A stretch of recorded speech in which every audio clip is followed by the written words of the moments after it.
Merong mga tao na nais nilang ilagay ang isang tao sa sanhi ng pagkakasala. Kaya merong nagyayaya saan? Sa sugalan. May nagyaya sa saan? Sa inuman. No, huwag tayong maging sanhi ng pagkakasala ng iba. Amen? Amen. Sumainyo ang Panginoon. At sumaiyo rin. Ang mabuting balita ng Panginoon ayon kay San Lucas. Papuri sa iyo, Panginoon. Noong panahong iyon, sinabi ni Jesus sa kanyang mga alagad, hindi mawawala kahit kailan ang sanhi ng pagkakasala. Ngunit nakapangingilabot ang sasapitin ng taong panggagalingan nito. Mabuti pa sa kanya ang bitinan ng isang malaking gilingang bato sa leeg at itapon sa dagat, kaysa maging sanhi ng pagkakasala ng isa sa maliliit na ito. Kaya't mag-ingat kayo. Kung magkasala ang kapatid mo, pagsabihan mo, at kung siya ay magsisi, patawarin mo. Kung makapito siyang magkasala sa iyo sa maghapon, makapito ring lumapit sa iyo at magsabing, nagsisisi ako, patawarin mo. Sinabi ng mga apostol sa Panginoon, dagdagan po ninyo ang aming pananalig sa Diyos. Tumugon ng Panginoon, kung maging sinlaki man lamang ng butil ng mustasa ang inyong pananalig, masasabi nyo sa puno ng sikomorong ito, mabunot ka at matanim sa dagat at tatalima ito sa inyo. Ang mabuting balita ng ating Panginoon. Pinupuri ka namin, Panginoong Hesukristo. Magsiyo po tayo. Mga kapatid, tatlong pagninilay ang nais kong ibahagi. Una ay kailangang makita po natin ang bigat ng kasalanan. Kailangan makita natin yung kasalanan ay mabigat. Bakit to? Kadalasan po kasi ang nangyayari sa atin ay hindi natin nakikita na o hindi ayaw nating tingnan yung bigat ng kasalanan. Maring sinasabi po natin na ito, sinusumpong lang yan, kaya ganyan. Kaya makita nyo, yung kasalanan, sa halip na makita yung bigat, parang pinagagaang natin. Sinusumpong lang yan. O kaya may pinagdadaanan. O kaya may problema. Alam nyo, mga kapatid, kailangan makita natin yung kasalanan as in kasalanan. Amen? Paano ba kinumpara ni Jesus? Sabi niya, kung ang isang tao ay magiging sanhi ng pagkakasala, ang sabi ni Jesus sa ito, mabuti pa na ibitinan siya sa leeg ng gilingang bato at ihagis sa dagat. Alam nyo, mabigat ang malunod. Pero pag nilagyan ng gilingang bato yung leeg mo at hinagis ka sa dagat, hindi ka na malulunod. Hindi ka na hindi ka na lulutang. No? Mga kapatid, ganoon kabigat ang kasalanan. Kaya sana, wag nating tignan yung kasalanan bilang ito ay psychological lamang o ito ay bunga ng sitwasyon. Hindi. Mabigat ang kasalanan. Amen? No? Kaya nga, ito pa ang sabi ni Jesus, yung magiging sanhi, pag ikaw ay naging dahilan para magkasala ang iba, mabigat ang kasalanan mo. Amen? Anong ibig sabihin nito? May mga taong masuhol eh.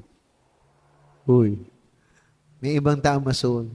Kapag sinabing, nako, ganyan. Nako, sister, sinabi mo pa, ganyan talaga yan. Nako.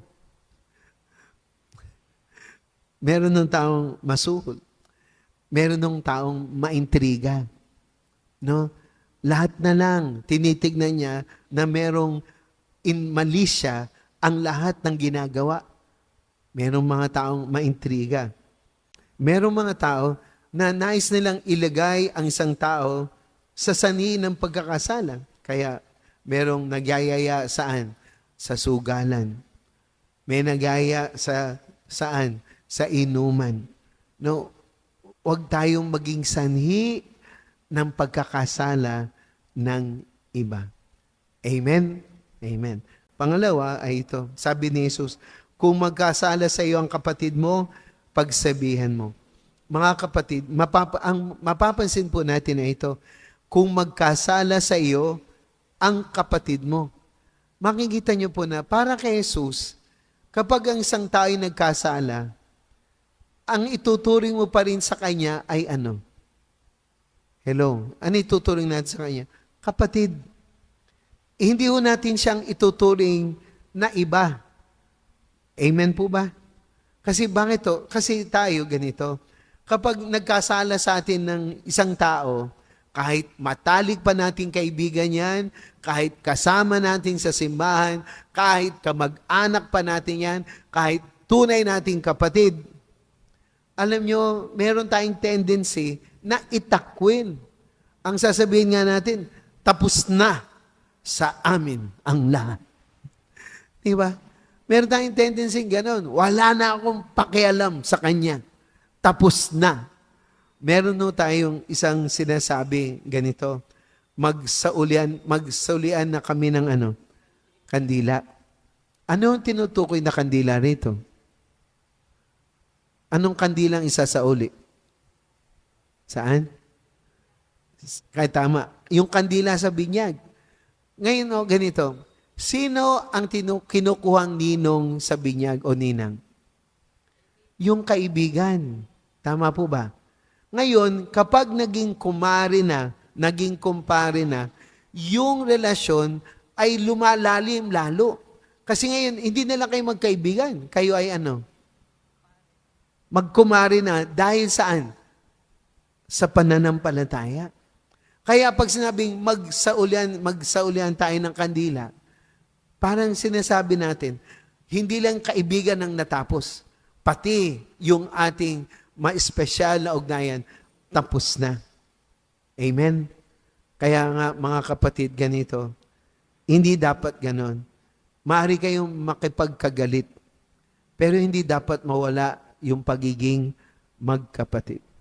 Pwede kayong magkatampuhan, pero magkapatid pa rin. Amen? Maaaring kayo po ay magkasugatan, pero magkapatid pa rin. Maaaring kayo maging traidor, pero magkapatid pa rin. Hindi dapat mawala yung pagiging magkapatid. Amen? Tapos kaya nga sabi, kapag nagkasala sa iyo ang kapatid mo, pagsabihan mo. Hindi po kagalitan, kundi pagsabihan. Kasi kadalasan sa atin, ang nangyayari ay hindi natin pinagsasabihan, kinagagalitan natin. Amen? Ano ba pagkakaiba ng pinagsasabihan at kinagagalitan? Yung kinagagalitan, gusto mong ibuhos yung emosyon mo. Yun yung ikinagagalit. Ano yung pinagsasabihan? Ano yung pinagsasabihan? Itinatama. Magkaiba yung kinagagalitan at pinagsasabihan. Amen? At yung panghuli ay ito. Matuto po tayo dun sa mga alagad. Bakit to? Ang sabi po nila ay ganito. Pagkatapos na lang marinig po lahat ng sinabi ni Jesus, sabi ng mga alagad, Panginoon, dagdagan mo ang aming pananampalataya. Kasi ganito, napakahirap po napakahirap yung hindi magkasala. Napakahirap kontrolin ng emosyon. Napakahirap na wag nating sunugin ang mga pag-ugnayan natin. Napakahirap. Kaya sabi ng mga alagad, Panginoon, dagdagan mo ang aming pananampalataya. Siguro, dapat ganun din tayo. Amen? Kapag may nagkasala sa atin, kapag merong nagawang mali sa atin, o baligtarin natin, kapag tayo ang nagkasala, o tayo ang gumawa ng mali, magdasal tayo sa Diyos. Dagdagan ang ating pananampalataya.